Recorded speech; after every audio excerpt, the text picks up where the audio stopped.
Well, we've freely used the atomic bomb. In fact, Doctor, you assisted in selecting the target to drop the atomic bomb on Japan, didn't you? Yes.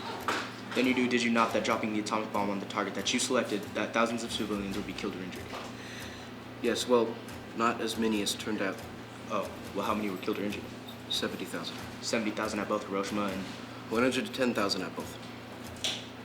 And on the day of each bombing? Yes. And in the weeks and years that followed? It has been put somewhere between 50,000 and 100,000. 220,000 dead at least? Yes. Any moral scruples about that? Terrible ones. You testified in here that the bombing of Hiroshima was very successful. Technically successful. Oh, technically it was very successful. It is alleged to have helped in the war. Would you have been supportive of the dropping of a hydrogen bomb on Hiroshima? That would not make any sense. Why not? Target too small.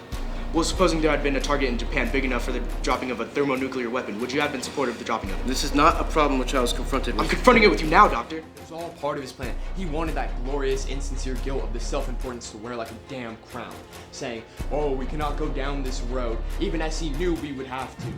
Would you be opposed to the dropping of a thermonuclear weapon on Japan because of moral scruples? Yes, I believe I would, sir.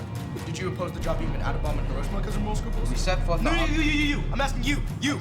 I set forth our arguments against dropping it. I did not endorse them. So you mean after working night and day for 3 years building the bomb, you then argued against the use of it? The Secretary of War asked the scientists what the scientists' views were. I gave the views against, I gave the views for. You supported the dropping of the atom bomb on Japan, didn't you? What do you mean? You supported it. How do you mean support? You helped pick the target, didn't you? I did my job. I was not in the policy-making position at Los Alamos. I would have done anything they would have asked me to do. Then you would have helped build the H-bomb, wouldn't you? I didn't ask you that, Doctor. And the GAC report, which you co-authored after the Soviet atomic test that a superbomb should never be built. Who? You? Who? What I meant was... But if the Russians do anything they could to build their strength... If we did it, they would have to do it. It's just as they did with the atomic bomb. Just as it did with the atomic bomb, exactly! No moral scruples in 1945, plenty in 1949.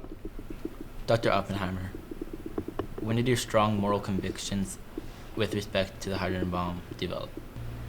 When it had become clear to me that we would tend to use any weapon we had.